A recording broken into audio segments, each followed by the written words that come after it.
अस्सलाम वालेकुम नाज़रीन, प्रोग्राम एग्री बिज़नेस के साथ मैं हूं आपका मेज़बान डॉक्टर अमजद बुखारी। नाज़रीन, स्मोक का मौसम आ चला है। इस स्मोक है, डस्ट है, पता नहीं लग रहा। बाहर देखते हैं तो ऐसे धुंध सी छाई हुई महसूस होती है, ऐसे लगता है कि मिट्टी है, फ़ज़ा में मिट्टी है, स्मोक है, धुआं है, क्या है ये भी देखेंगे, जानने की कोशिश करेंगे अपने एक्सपर्ट से। और साथ साथ मौसमियाती तब्दीलियाँ जो हो रही हैं वो क्या इसे बढ़ाने का सबब बन रही हैं, इसको ख़त्म कैसे किया जा सकता है, इससे बचा कैसे किया जा सकता है, ये इंसानी जिस्म पर क्या असरात मरतब कर रही है और हमारी लाइफ स्टॉक पर क्या असरात मरतब कर रही है, हमारी फसलों पर क्या असरात मरतब कर रही है, और ये जो मौसमियाती तब्दीलियाँ हैं ये हमें किस तरफ लेके जा रही हैं। को बहुत ज़्यादा ख़दशात हैं या कुछ ऐसे मामलात हैं जिससे हम कुछ मुतमईन रहें, ये हमारे आज के मौजू है। लेकिन मैं सबसे पहले आपको अपने मेहमानों का तारुफ करवा दूँ। मेरे साथ पहले मेहमान मौजूद है मोहम्मद अलीम उल हसन साहब। आप डिप्टी डायरेक्टर हैं महकमा मौसमियात में और सीनियर आदमी हैं, बड़ी गहरी नज़र रखते हैं महकमा मौसमियात के हवाले से और मौसमियात के हवाले से। उनसे जानने की कोशिश करेंगे, बड़े सवाल होंगे जो आपके ज़हनों में भी होंगे। उनके साथ दूसरे मेहमान मौजूद हैं डॉक्टर गुलाम मुस्तफ़ा साहब, एग्रीकल्चर ऑफिसर हैं, सीजनड आदमी हैं। उनसे भी जानने की कोशिश करेंगे कि ज़राअत पर इसके क्या असरात मरतब हो रहे हैं। तीसरे मेहमान मौजूद हैं डॉक्टर वज़ीर अहमद साहब। आप शोबा सॉइल एंड इन्वायरमेंटल साइंसेस से मुंसलिक हैं, एसोसिएट प्रोफेसर हैं और ज़रई यूनिवर्सिटी मुल्तान में पढ़ाते भी हैं, तहकीक करते हैं। बहुत शुक्रिया आप तीनों मेहमानों का। पहले तो अलीम साहब ये बताइएगा कि अब हम महकमा मौसमियात की जो प्रेडिक्शन है उस पर आँखें बंद करके यकीन कर लिया करें या कितने % यकीन किया करें, या अभी डाउट्स हैं, क्या सूरत हाल है क्या? नहीं, वो तो उसमें डिपेंड करता है आप कौन सी प्रेडिक्शन पे यकीन करना चाह रहे हैं। ज़्यादा तो हमें बारिश का पता लग रहा है। शॉर्ट रेंज जो है उसमें तो हमारी एक्यूरेसी 95% से अबव है। अच्छा, तो जो मीडियम रेंज है उसका ग्रेजुअली फिर 90 शॉर्ट रेंज और मीडियम रेंज से शॉर्ट इसका रेंज जो है 24 to 48 आवर्स, ठीक है, medium range 3 to 7 days, right, फिर आगे लॉन्ग रेंज आ जाती है फोर्टनाइटली, मंथली। इस तरह से डिफरेंट टाइप की फोरकास्ट हमारी जो है ना वो इशू हो रही होती है। अच्छा। हाँ। अच्छा, ये हमारे यहाँ भी काफ़ी सारे अच्छे इक्विपमेंट भी आ रहे हैं, रडार्स भी लग रहे हैं। Yes. तो हम अब ये महसूस करें कि हमारा जो प्रेडिक्शन का जो लेवल है वो, चलें हम ये नहीं कहते कि बैनुल-अक़वामी सतह के मुकाबले का है, लेकिन हम कुछ ना कुछ मीट कर रहे हैं उसको।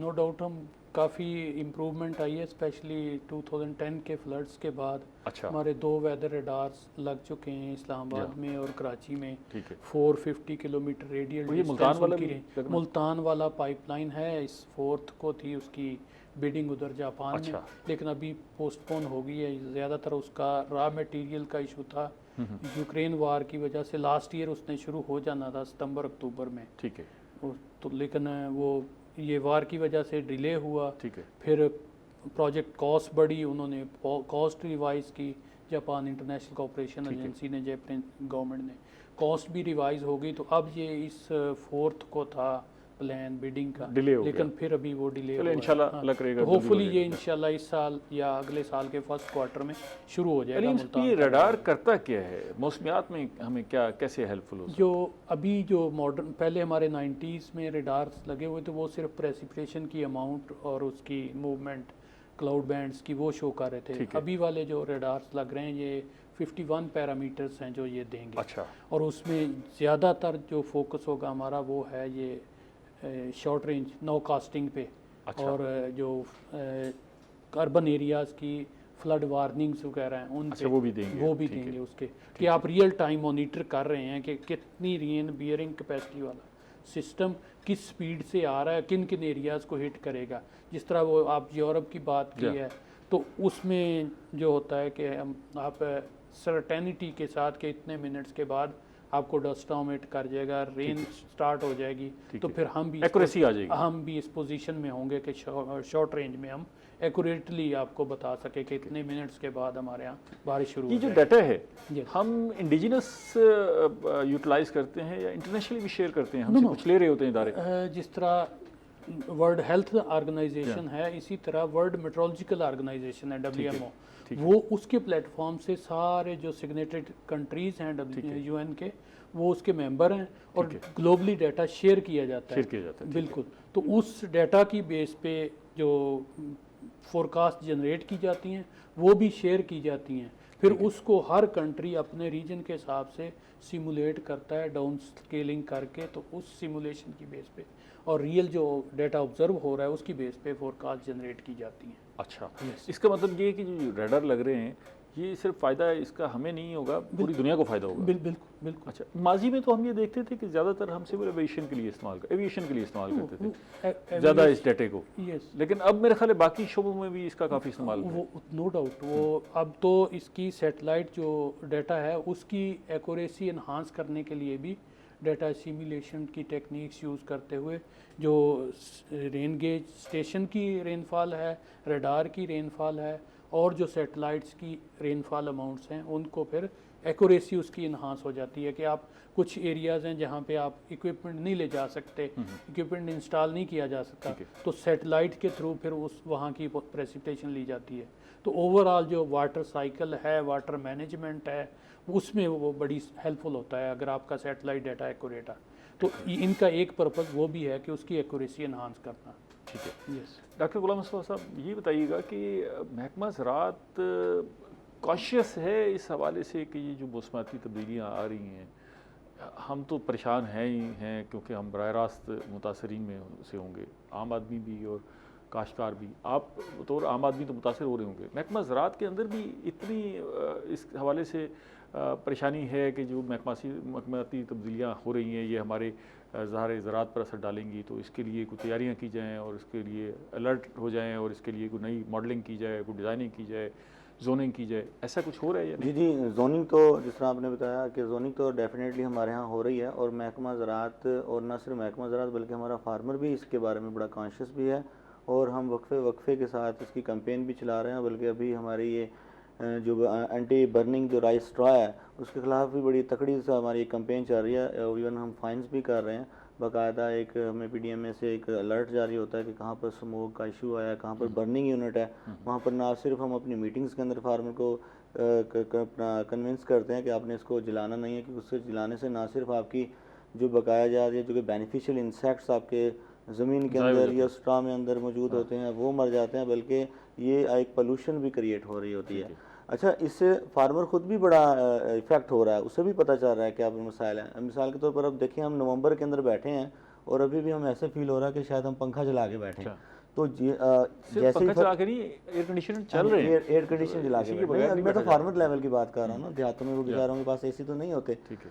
तो अब वो बड़े, अब अगर आप पिछले मंथ में जाएं, हम कोई 20 नवंबर से 22-23 नवंबर तक कुछ मौसम सेट हुआ था, पंखे एटलीस्ट रात को बंद हो गए थे, लेकिन ये 25-26 नवंबर के अक्टूबर के बाद दोबारा फिर चलना स्टार्ट हो गए और ये 6-7 तक सर बैठे हैं, इस बात को करेंगे भी सही, बैटरी करेंगे 6-7 तक ऐसे ही मौसम ने चलना है।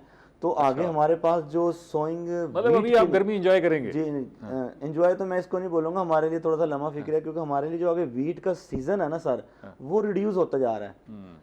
अब फार्मर के पास टाइम फ्रेम कम हो जाता है। महकमा हम तो सिफारिश करते हैं कि 1 नवंबर से लेकर आप 15-20 नवंबर तक अपनी गंदम जल्दी से जल्दी कल्टीवेट कर दें, काश्त कर लें उसे। लेकिन अब आप देखें, अब 6 तक तो जिस तरह प्रेडिक्शन हो रही है कि वो टेम्परेचर हाई है, अगर अर्ली कर देंगे टेम्परेचर हाई होगा तो वो टेलरिंग प्रॉपर नहीं होगी, आपकी गंदम जिस तरह फार्मर कहता है मेरी गंदम जी तीला तीला हो गई है, सिटा जल्दी निकल आएगा, तो जो उसको वेजिटेटिव ग्रोथ के लिए रिकमेंडेशन दे रहे हैं फार्मर को, वेट करे, हम दे रहे हैं, हमारी बाकायदा क्या है रिकमेंडेशन, मौसम ठंडा होने का इंतजार करे, क्या करे? सर इस तरह है कि हमने पहले ये हमारा जो स्केड्यूल चला है, ये हमारा जो ट्रेनिंग प्रोग्राम चला है, ये हमारा 15 से चला है, 15/10/2023 से, और ये हर साल ही चलता होता है। 15 अक्टूबर से चलता है, जिसके अंदर हम फार्मर को रेकमेंड करते हैं कि आपने 1 नवंबर से लेकर 15 नवंबर तक करनी है, 1 नवंबर से पहले आपने काश्त नहीं करनी। ये पिछले 2 साल से हम ये अपनी मीटिंग्स के अंदर फार्मर को बता रहे होते हैं, क्योंकि जिन लोगों ने पिछले साल, और ये वेट भी करते हैं, फार्मर एडमिट भी कर रहे हैं, मैं खुद मीटिंग्स कर रहा हूँ, वहाँ वो बता रहे हैं कि हम जिस बंदे ने पिछले साल अक्टूबर के अंदर काश्त की थी उसकी पैदावार कम आई है, उसका सिट्टे का साइज छोटा हो गया, नंबर ऑफ प्लांट्स पूरे नहीं थे, टिलरिंग के ऊपर भी बड़ा नेगेटिव इम्पैक्ट इसका आया, टेम्परेचर ज़्यादा होने की वजह से। ठीक, डॉक्टर वज़ीर साहब ये बताइएगा कि आपकी साइंसेस क्या कहती हैं कि हम किस सूरत हाल से नबर्द आज़मा होने जा रहे हैं? पाकिस्तान तो मुल्क जो है, क्योंकि आप वर्ल्ड वाइड देख रहे होंगे, तो पाकिस्तान के लिए बहुत ज़्यादा खदशात हैं या हम मॉडरेट सूरत हाल का सामना करेंगे? क्या सूरत हाल बन क्या रही है? पाकिस्तान के अंदर जो माहौलियाती तब्दीली है बड़ी तेज़ी से आ रही है। अच्छा। हम देख रहे हैं जैसे डॉक्टर साहब ने हाईलाइट भी कर दी है एग्रीकल्चर में क्या इफ़ेक्ट आ रहे हैं। और दूसरा, इस वक्त माहौलियाती तब्दीली इतनी वो शिद्दत के साथ आ रही है कि हम उसको प्रिडिक्ट नहीं कर पा रहे कि उसका लेवल क्या होगा। अच्छा। अब जैसे डॉक्टर साहब ने बताया कि चंद दिन पहले सर्दी की आमद थी, हाँ, फिर लोग अचानक तैयारी कर रहे थे। अब आज देखें कि वो फिर वो गर्मी की आमद आ ये गई। सारा जो पैटर्न है ये तो हमारे ज़राअत के निज़ाम को तहस नहस कर देगा अगर इस तरह चलता रहा। और ये इसकी वजह से बहुत से मसाइल जो जन्म ले रहे हैं। अब ये देखें कि गवर्नमेंट स्मोक के लिए तैयारियां कर रही है। अब ये हमें पता नहीं स्मोक किस वक्त सीवियर हो जानी है, किस वक्त कम होगी। इसी तरह हमारे जो फसल काश्त करने का टाइम है वो हम प्रेडिक्ट नहीं कर पा रहे प्रॉपर। अगर हम गलत टाइम पे वो काश्त कर देंगे तो उसकी जब बहुत नुकसान हो जाएगा, नुकसान होता है। और उसकी वजह क्या बनती है कि जब मेच्योरिटी पे आते हैं, जब उसमें बीज बनने का अमल हो रहा होता है, उस वक्त जो पोलिनेशन होती है, ये बीज बनने का जो अमल होता है, वहाँ अगर स्ट्रेस आ जाए तो उस वक्त वो क्रॉप फेल हो जाती है, दाना नहीं मजीद बनता। बात करते हैं जी, एक वक्फा ले लें, ठीक है, ब्रेक ले लें, फिर इस पर मजीद बात करते हैं। नाज़रीन हमारे साथ रहिएगा, हम बात कर रहे हैं माहौलियात पे, लेकिन मिलते हैं एक छोटी सी ब्रेक के बाद।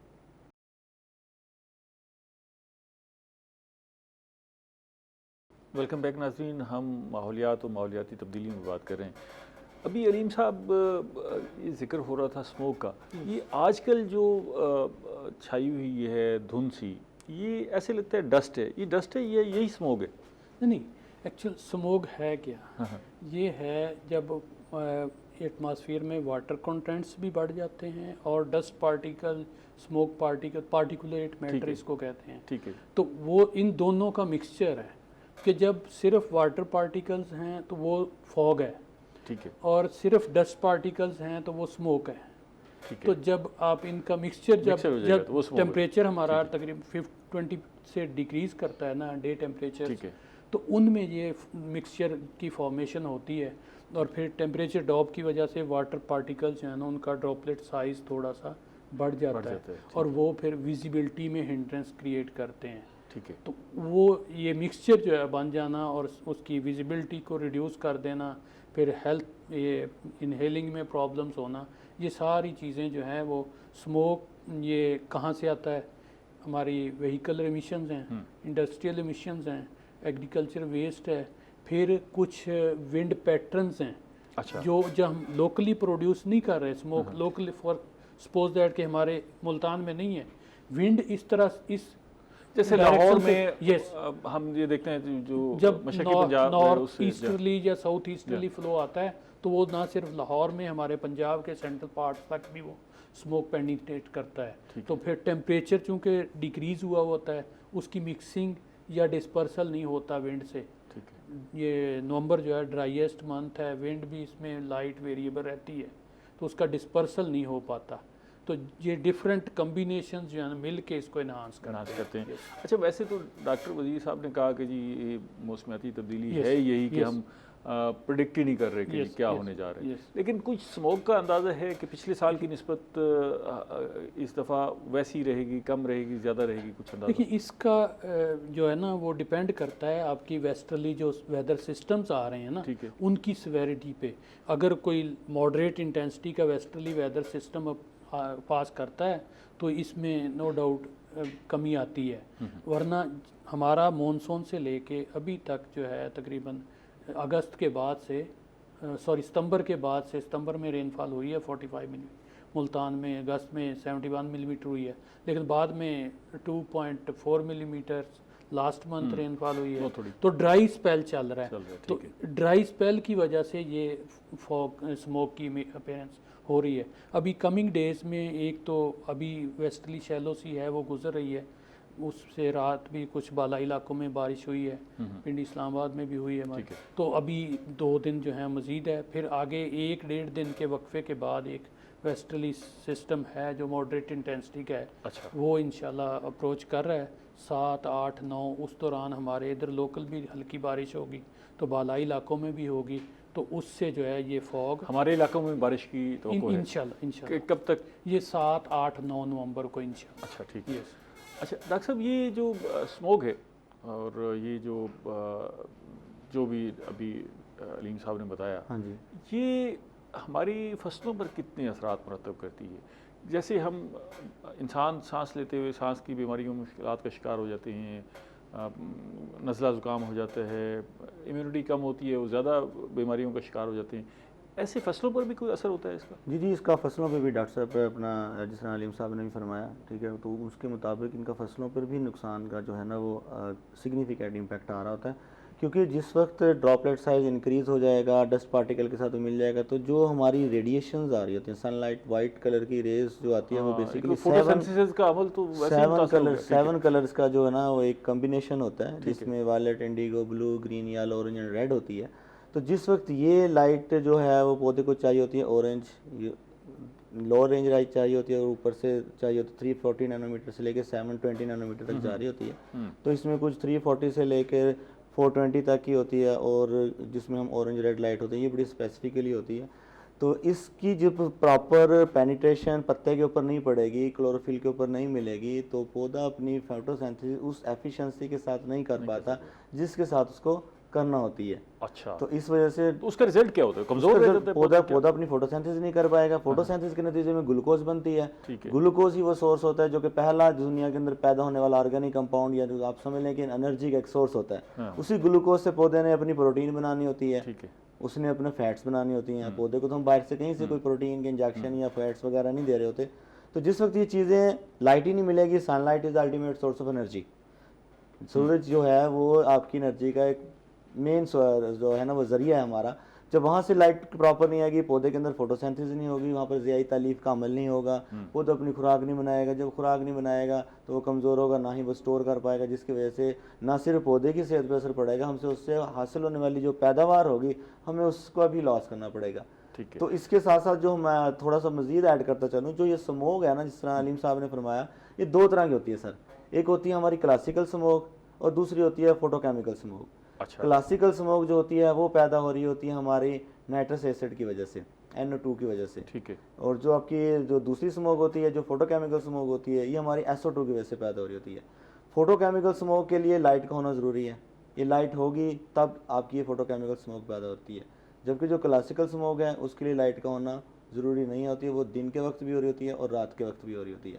अब बर्निंग की तरफ मैं आ रहा होता हूँ कि जो बर्निंग का इतना इम्पैक्ट नहीं आ रहा होता हमारे स्मोक के ऊपर जितना हमारा बाकी चीज़ों का आ रहा होता है, क्योंकि जो हमारी क्लासिकल स्मोक है ये पैदा हो रही होती है हमारी जो हमारे जो फॉसिल फ्यूल है। फॉसिल फ्यूल हम उसको बोलते हैं जो पहले जानवर, इंसान या पौधे मौजूद थे, उनकी दबने की वजह से, प्रेशर की वजह से कोयला बना, ऑयल बना, क्रूड ऑयल वगैरह, जिससे मुख्तलिफ हमारे केरोसिन ऑयल बना। जब ये बर्न होते हैं ना, इनकी वजह से हमारी जो स्मोक पैदा हो रही होती है वो हमारी क्लासिकल स्मोक होती है। अच्छा। और इसका 65% शेयर इसी के अंदर जा रहा होता है, जब क्लासिकल के अंदर इसमें ज़्यादा, क्योंकि इसके अंदर 24 आवर्स रिक्वायर्ड, इसके अंदर 24 घंटे ये प्रोसीजर चल रहा होता है। ठीक है। जबकि जो फोटोकेमिकल का वो तो फोटो लाइट, वो लाइट होगी तब होगा, लाइट नहीं हुई, रात हो गई, वो वहीं स्टॉप।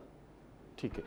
इसके जो बड़े दरख्त हैं, बागात हैं, जी जी, वो भी मुतासर होते हैं। छोटे दरख्त तो चलो हर चीज़ मैंने बताया आपको सर, क्लोरोफिल जहाँ पर भी होगा, फोटोसिंथेसिस का प्रोसेस, चाहे छोटा नन्हा सा बेबी प्लांट है आपका, गंदम से निकलता हुआ नन्हा सा पौधा, या आपका एक मैंगो का बहुत बड़ा ट्री है, वहाँ पर क्लोरोफिल से ही पौधे ने अपनी खुराक तैयार वो हमें आप जो बड़े बागात हैं उनको अगर ये असरात हैं उससे बचने का तरीका ज़रूर बताइएगा, आगे जाकर मैं आपसे पूछूंगा। डॉक्टर साहब, ये एक तो आपकी बात तो उस वक्त अधूरी रह गई थी, वो भी हम मुकम्मल करेंगे, लेकिन मैं ये जानना चाहूँगा कि ये लाइफस्टाइल के हवाले से कहा जाता है कि वो भी माहौलियाती तब्दीली का सबब बन रहे हैं, और वो उनकी जो गैसेज हैं, मेथीन ख़ास तौर पर, वो सबब बन रही है इसमें एनवायरमेंटल चेंजेस में। हमारा जब इतना शेयर नहीं, लेकिन लाइफस्टाइल से तो फिर हम शेयर कर रहे होंगे, कुछ ना कुछ कर रहे होंगे। और अब जो आपके सामने ये सारा मंजर है, इससे बचने का भी कोई रास्ता है, या बस सिर्फ हम अल्लाह के हवाले अपने आप को छोड़ देंगे, बस ठीक है जो हो रहा है होते हैं? अच्छा, सबसे पहले मैं ये ऐड कर दूं कि लाइफस्टाइल कैसे माहौलियाती आलूदगी में बायस बन रहा है। ये लाइफस्टाइल का जो गोबर होता है ना, जब ये डिकम्पोज होता है एनारोबिक कंडीशन में, तो जब गलता सकता है तो इससे मीथेन गैस पैदा होती है। ठीक है। और माहौलियाती ग्लोबल वार्मिंग या ग्रीन हाउस इफेक्ट जो होता है, उसकी जो मेन ग्रीन हाउस गैसेज है, कार्बन डाइऑक्साइड, मीथेन, उसमें वाटर वेपर्स आ जाते हैं, पानी के बुखारात वगैरह आ जाते हैं, और भी फैक्टर है, लेकिन मीथेन एक एक बड़ा अहम बड़ा फैक्टर है। एक जी। फैक्टर है। आप ये देखिए कि आजकल ये ट्रेंड चल रहा है कि आर्टिफिशियल मीट, तो आर्टिफिशियल मीट भी इसी सेंस में आ रहा है कि ये इससे जो बचा जाए। ग्लोबल वार्मिंग तो हो रही अगर है इस हम वजह से। बायोगैस प्लांट की तरफ चले जाएं ज़्यादा से ज़्यादा, अगर जी। इसको हम बंद कर लें हाँ, तो ये फिर ये बचत हो ये सकती है। एक ऑप्शन है कि आप जो है अगर लाइफ स्टॉक है तो उसके साथ बायोगैस प्लांट लगा लें। बायोगैस प्लांट में क्या करते हैं, हम मीथेन को कंट्रोल कर लेते हैं और उसको पॉजिटिव यूज़ में करते हैं। यानी आप उससे इलेक्ट्रिसिटी पैदा कर सकते हैं, आप उससे ये अपने जो भी बर्निंग का काम ले सकते हैं, घरों में सप्लाई कर सकते हैं। ये बायोगैस प्लांट अगर लगा लें तो लाइफ स्टॉक वो हमारे लिए बेनिफिशियल हो सकती है। अच्छा, दूसरी बात आपने क्या है कि इसको हम कंट्रोल कैसे कर सकते हैं, लाइफ स्टॉक वगैरह में इसके तरीक़ेकार क्या है। तो उसमें जो है हम इसके मैनेजमेंट इस तरह से करें, या उनके जो गोबर वगैरह है आप उसको अंडर एनारोबिक कंडीशन से बचाएं।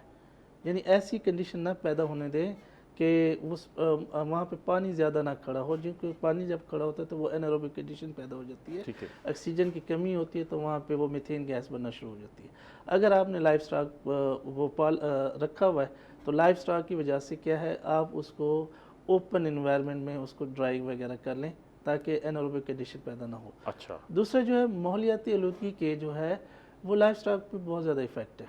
सबसे पहले जैसे हम जिंदा हैं, हमें गर्मी लगती है, हमें सर्दी लगती है, जानवरों को भी ऐसे लगती है। ठीक है। दूसरी एक चीज़ आप ये देखें कि हम जहाँ बैठते हैं उसका इन्वायरमेंट और तरह का होता है, लाइफ स्टॉक के लिए और तरह का होता है। वहाँ पे गोबर होता है, हर चीज़ मौजूद होती है, तो वहाँ पे पैथोजेंस जो डिजीज़ काज करते हैं। आजकल देखें कि जानवरों में नए नए डिजीज़ आ रहे हैं, मुंह खुर की बीमारी आ रही है, फलां बीमारी आ रही है, तो उसकी बेसिक वजह वहाँ पे पैथोजेंस जो होते हैं। अब ये पैथोजेंस जो होते हैं ना, ये इन्वायरमेंट जो माहौलियाती तब्दीली के साथ डायरेक्ट लिंक करते हैं।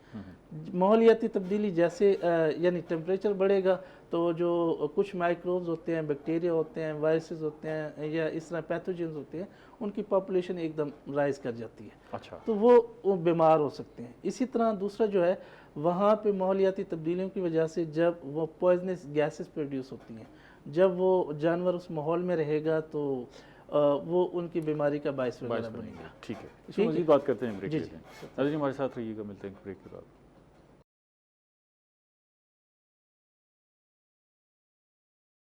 वेलकम बैक नाजरीन, हम मौसमियात पे बात कर रहे हैं, माहौलियाती तब्दीली में बात कर रहे हैं। हमारे साथ एक्सपर्ट्स मौजूद है। अलीम साहब, अभी जिक्र हो रहा था आपकी प्रेडिक्शन का, फोरकास्ट का।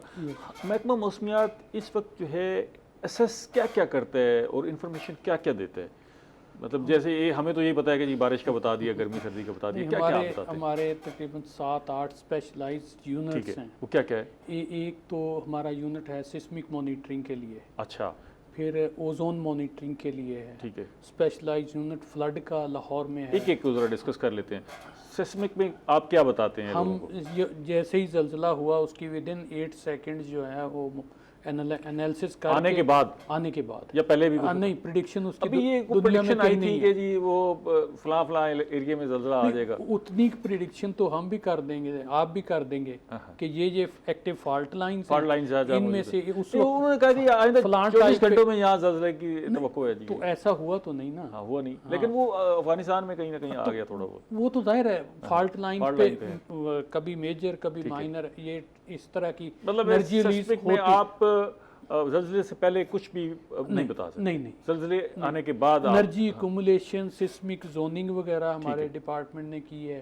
फिर ये 2005 वाले, और फिर आप बाद में शिद्दत बताएंगे कि बिल्डिंग कोड्स रिवाइज किए हैं, इसका सोर्स क्या था, ठीक है, ये बताएंगे। तो उसका एरिया कितना था, कहाँ कितनी डेप्थ थी, तो कितना को उससे एक्सपेक्टेड लॉस हो सकता है।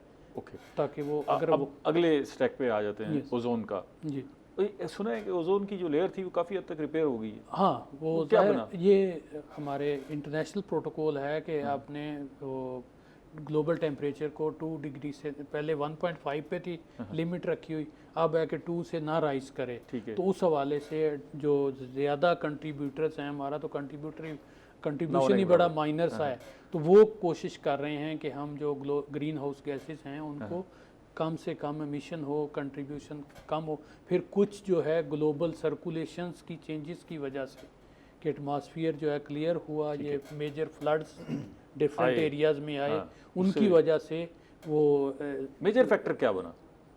यही कि एटमॉस्फेयर क्लियर हो गया, सनलाइट आना शुरू हो गई, तो जो ब्लॉकेज था अब वो ओजोन वाला खतरा जो बहुत मंडरा रहा था अब काफ़ी हद तक कंट्रोल हो उसमें बेहतरी आई है। वो ये शब्द हो गया। फिर उससे कुछ आगे- उसमें जो है ना वो माइनर सीजनल चेंजेस भी आती हैं ठीक है, कि जो सीजनल एमिशंस हैं ना, जो ये मीथेन, कार्बन डाइऑक्साइड के, ठीक है, तो एक तो डेली का है ना वेरिएशन, हाँ, हाँ। सीजनल चेंजेस भी हैं, उससे भी उसमें कुछ सिंक्रोनाइज हो गए ये फैक्टर्स रेनफॉल के ठीक है। और सीजन के, तो उससे भी उसमें बेहतरी आई। ठीक है। ये डाटा किसके लिए होता है? ये ओजोन के हवाले से अगर आप डाटा देते हैं, ये कौन इस्तेमाल करता है इसको? ये इंटरनेशनली शेयर होता है। ठीक है। तीसरा, यस, ये 2 हो गए, हाँ जी। इसके अलावा आप कह रहे थे ना 7 हैं। फ्लड का फ्लड का स्पेशलाइजेशन, स्पेशलाइजेशन, फ्लड, वो पूरे कंट्री वाइड जो है फ्लड्स हैं उनकी वार्निंग, उनकी मॉनिटरिंग, ठीक है। हिल टॉरेंट्स में जो फ्लैश फ्लडिंग होती है उसकी, अर्बन उसकी, फ्लडिंग, ठीक ये है, सारा ठीक है। उसका है। नेशनल वेदर फोरकास्टिंग सेंटर है, वो पूरे कंट्री की फोरकास्ट, वेदर फोरकास्ट, ठीक है, शॉर्ट, मीडियम, लॉन्ग रेंज। हाँ हाँ, फिर हमारा एग्रोमेट बेस्ड है, नेशनल एग्रोमेट सेंटर है ठीक है, इस्लामाबाद में, उसका डिफरेंट रीजनल सेंटर्स बने हुए हैं, एग्रो सेंटर्स, तो वो फार्मर्स के साथ, यूनिवर्सिटीज़ के साथ लाइजान करते हुए वो एग्रो क्लाइमेटिक डाटा, उसकी मॉनिटरिंग, फिर उसमें वेरिएशन, फिर फोर्टनाइटली फार्मर्स के लिए एडवाइस के ये क्रॉप्स इस स्टेज पे हैं, इनके लिए क्या हेल्पफुल है? ह्यूमिडिटी हेल्पफुल होगी, विंड स्पीड है, humidity, wind speed, direction, solar radiation, temperature का रोल बहुत सबसे ज़्यादा ज़्यादा होता है। ठीक है। तो वो डॉक्टर साहब के ये जो डाटा आपको मिलता है बाकायदगी से, आप लेने की कोशिश करते हैं क्या? ऐप से करते हैं, कैसे मिलता है डाटा? नहीं, ये बेसिकली इनका फोर्टनाइटली डाटा भी हमारे पास आ रहा होता है, अच्छा। जिसके अंदर हमें बताया जाता है कि इस एरिया में इतनी इतनी बारिश होने के चांसेस हैं, या अगर आप हिली एरियाज़ में चले जाएं वहाँ पर स्नोफॉल का बताते हैं, किस किस एरिया में खुश्क साली होनी है और टेम्परेचर कितना राइज हो सकता है। तो ये हमें बाकायदा मिल रहा होता है और हम आगे अपने हमारे फार्मर्स के ग्रुप्स पास बने ऑन हैं कर रहे व्हाट्सएप, हम फिर आगे वहाँ पर पास ऑन कर देते हैं। अच्छा, तो वो आपको लगता है कि फार्मर इसके हवाले से कॉन्शियस है कि भाई जी जी, इस फार्मर डाटा को कॉन्शियस इस्तेमाल होते हैं, बल्कि वो डिमांड कर रहे होते हैं सर, अच्छा। हाँ, कि जी हमें बताएं कि नेक्स्ट क्या है। जिस तरह गंदम का सीज़न आ रहा है, लोग पूछ रहे हैं कि हाँ जी बताएं कब तक टेम्परेचर डाउन आप होगा, बारिश आ सकती है या नहीं आ सकती, तो इसके बारे में वो करें? तो बाकायदा आपके कॉन्शियस इसके होते लिए हैं। कोई अलग डिपार्टमेंट बनाया हुआ है या बस ऐसे ही मिक्स सा चल रहा है? नहीं, ये इसी तरह ये अलीम साहब के डिपार्टमेंट्स ये के जो थ्रू आपके पास इन्फॉर्मेशन आती है, इसको स्प्रेड करने के ये लिए स्प्रेड करने के लिए आगे वो ऐसे ही ये हमारे डिपार्टमेंट के जो हेड हैं वहाँ पर पहुँचा देंगे। एक्चुअल ये ना ये है, एक हमने स्टार्ट किया 2015 के बाद ना, ये इम्पैक्ट बेस्ड फोरकास्टिंग। ठीक है, जाहिर है हमें फोरकास्ट का पता है, ठीक है, एग्रीकल्चर पे उसके इम्पैक्ट्स का नहीं पता। ठीक फिर हमारा कोलैबोरेशन हुआ एग्रीकल्चर डिपार्टमेंट पंजाब, ठीक है, इससे भी सिंध में भी हुआ है, अच्छा, तो उसके हम फोरकास्ट देते हैं, ये लोग उसका उसके impact इम्पैक्ट क्या होंगे कि टेम्परेचर हम देते हैं कि इस रेंज में रहेगा, एग्रीकल्चर एक्सपर्ट्स बताते हैं कि इस टेम्परेचर में ये रिक्वायरमेंट है क्रॉप्स की, वो फिर जॉइंट एक प्रेस रिलीज जो है ना वो फार्मर्स के लिए इशू होती है, वो उसकी फार्मर बहुत ज़्यादा डिमांड करते हैं कि उसमें इंफॉर्मेशन भी होती है और उनके लिए सजेशन असरात भी होते हैं और उससे बचने के तरीके भी होते हैं। बचने के तरीके भी होते ठीक हैं, है। तो वो फिर फार्मर्स यूज़ करते हैं। ठीक है। हाँ, ये डॉक्टर बहुत वली अच्छा साहब, इनिशिएटिव ये है। अभी हम जिक्र कर रहे थे कि आपने भी कहा कि पाकिस्तान उन मुल्कों में शामिल है जो मौसमियाती तब्दीलियों से बहुत मुतासर होगा, तो वो क्या क्या शुबे हैं जहाँ हम ज़्यादा मुतासर होने के लिए जा रहे हैं या ख़दशात हैं, और उससे बचने के लिए मैंने पहले भी आपसे यही पूछा था कि उससे बचने के लिए भी हमारे पास कोई रास्ता है या बिल्कुल ही हम हाथ खड़े कर दें? नहीं, बहुत से तरीके हैं। आप इन माहौलियाती प्रॉब्लम जो आ रहे हैं ना, इसको हम कंट्रोल कर सकते हैं। बड़ा ख़तरा है क्या जी। आप में? सबसे बड़ा ख़तरा, जैसे आप ये देखें ना, बलूचिस्तान में कई सालों से सैलाब नहीं आया था, अचानक वहाँ पे हैवी रेनफॉल हुई, सैलाब हुए, फ्लड आ गया, सारा ये सबसे urban बड़ा, flooding भी आपकी होगी। पूरी इकोनॉमी डूब गई। ठीक है, इसी तरह अब अनएक्सपेक्टेड बहुत सी चेंजेस आ रही हैं। मतलब है गैर मुतवक्को सैलाब आएंगे, पता नहीं किस वक्त आ गैर जाए। मुतवक्का सैलाब आ सकते हैं, बारिशों की अब शिद्दत।